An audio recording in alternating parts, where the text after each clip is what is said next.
সকল বন্ধুকে নমস্কার আর সুপ্রভাত জানিয়ে আজকের ভিডিওটা শুরু করছি। সবাই কেমন আছেন বলুন।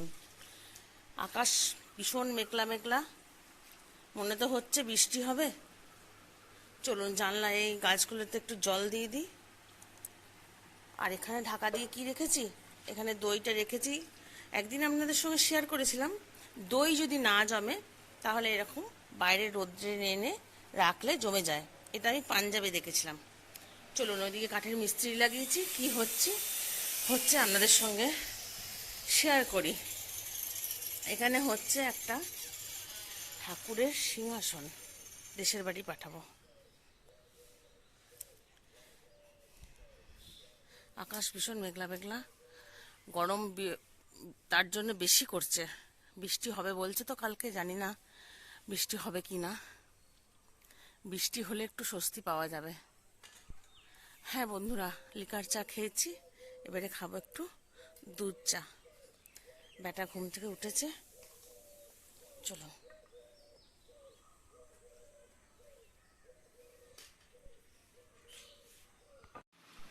দুধ চায়ের পর্ব চলছে বন্ধুরা। এই যে তিনজন মিলে, বেটা তো একদম গরমেতে নিচেই বসে পড়লো। আপনারা কি করছেন বলুন? লিকার চা খাওয়ার পর দুধ চা খাচ্ছেন, না টিফিন বানাতে আরম্ভ করে দিয়েছেন? টিফিন বানাতে আর ইচ্ছা করছে না বন্ধুরা, পারছি না। মনে হচ্ছে শুধুই ফ্যানের তলায় বসে থাকি। আর ঘর দৌড় তো সব ওলট পালট হয়ে আছে, এরপর সমস্ত গোছানো কাজকর্ম সব শুরু হবে। বিছানা তোলা, টিফিন তৈরি করা, কাজের আর শেষ নাই। এই ঘরে মশারি টশারি বিছানা সবই পড়ে আছে। চলুন যাই, বকবক না করে, ফালতু না বকে কাজকর্মই করা যায়, নাকি বলুন বন্ধুরা? টিফিন খেতে শুরু করেছেন না বানাতে শুরু করেছেন? হ্যাঁ বন্ধুরা, টিফিন বানাতে চলে এসেছি।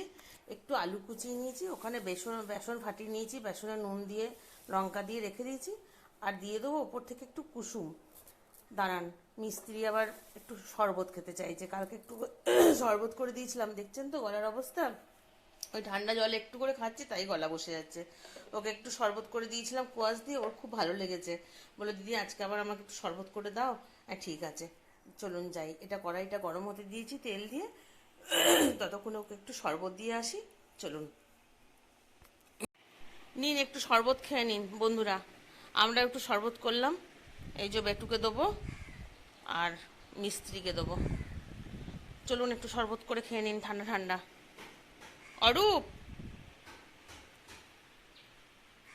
অরূপ, নাও এসো। ঘরে কোনো মিস্ত্রি কাজ করা নয় বন্ধুরা।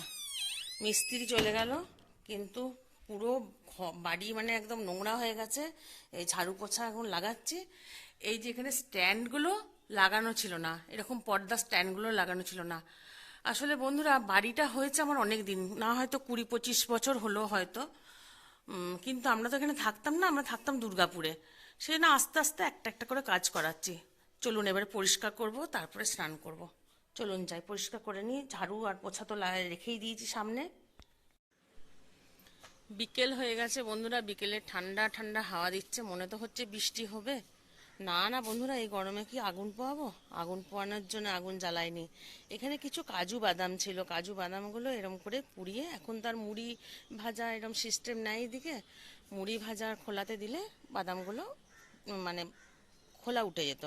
সেই জন্য এরকম করে ওই পাতাগুলো দিয়ে পুড়িয়েছি, দেখি বের করতে পারি কি না। আর ঠান্ডা হাওয়া আসছে, মনে হচ্ছে অন্য কোনো দিকে বৃষ্টি হয়ে গেল। জানি না এদিকে বৃষ্টি হবে নাকি, কাল থেকে তো বৃষ্টি হবার কথা আছে। এরপর এগুলো, এই আগুনটা একটু নেভে গেলে তারপর সন্ধে দেখাবো।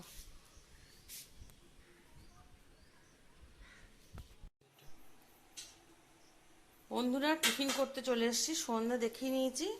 আর এখানে ফ্রাই প্যানটা বসিয়ে একটু জিরে ফোড়ন, একটু শুকনো লঙ্কা ফোড়ন দিয়ে দিলাম। আর এখানে একটু ছোলা ভিজিয়ে রেখেছিলাম, ছোলা মুগ ভিজিয়ে রেখেছিলাম, মানে গোটা মুগ দিয়ে। এটা একটু অঙ্কুরিত হয়ে গেছিলো। আলু, মুগ ডাল, সব ভুলভাল হয়ে যাচ্ছে। বন্ধুরা সবাই একটু টিফিন টিফিন করছেন, না শুধু চা বিস্কুট খাচ্ছেন? সত্যিই তাই, গরমে কিছু খেতে আর ইচ্ছে করছে না। আমি সন্ধে দেখে এলাম, এই ফ্রাই প্যান বসিয়ে দিয়েছি, দিয়ে একটু জিরে আর শুকনো লঙ্কা ফোড়ন দিয়ে দিয়েছি। তার মধ্যে দিয়ে দেবো একটু হলুদ, আমরা বড়রা একটু চা বিস্কুট খেলে হয়ে যায়, কিন্তু ছোট বাচ্চারা তারা তো খেতেই চাইবে। ছোট বাচ্চা বলতে আমার ছেলে আমার কাছে তো ছোট, সেই জন্য ওর তো এখন ইয়াং বয়স, ওর খাওয়ার ইচ্ছাটা প্রবল।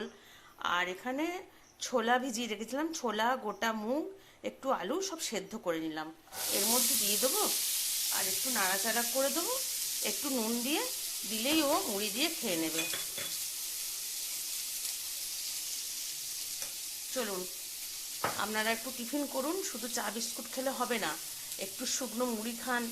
রুটি পরোটা খেতে নিশ্চয়ই ইচ্ছে যাচ্ছে না, তবুও শুকনো মুড়ি চা দিয়ে খেলে তাহলে একটু ভালো লাগবে। এই জাস্ট একটু নাড়াচাড়া করে নেবো, আর কিছু করব না। এটা আবার একটু বেশি হয়ে গেলে তাহলে মানে শক্ত হয়ে যাবে। ও এটা এটা শুধু দিলে শুধুই খেয়ে নেবে, আবার মুড়ি দিয়ে দিলে মুড়ি দিয়েও খাবে। চলুন যাই, ওকে একটু টিফিন দিই আর আমিও তার সাথে একটু টিফিন করি। বন্ধুরা একটু মুড়ি নিয়েছি, আর ছেলে বলল মুড়ি খাবো না, ওই আমাকে সেদ্ধটাই দাও, ছোলা ছোকাটাই দাও, ওটাই আমার খেলে পেট ভরে যাবে।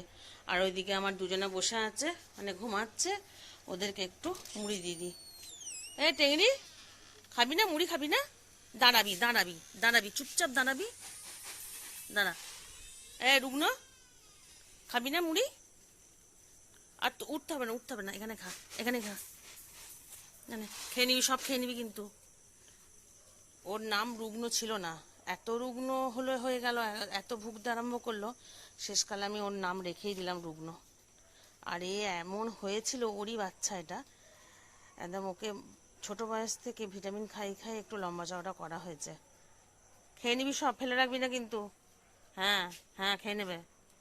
আর ছোট বয়স থেকে মানে হবার পর থেকে ল্যাজটা খুব ভালো নাড়তে শিখেছে, ওটাই ওর মা বলে দিয়েছে, যে যা কথা বলবে তাই ল্যাজ নাড়বি, তাই না রে টেংরি? টেংরি, হ্যাঁ, চলো খেয়ে নাও। হুম। গুড নাইট বলার জন্য সামনাসামনি আবার ভিডিও করতে বসলাম।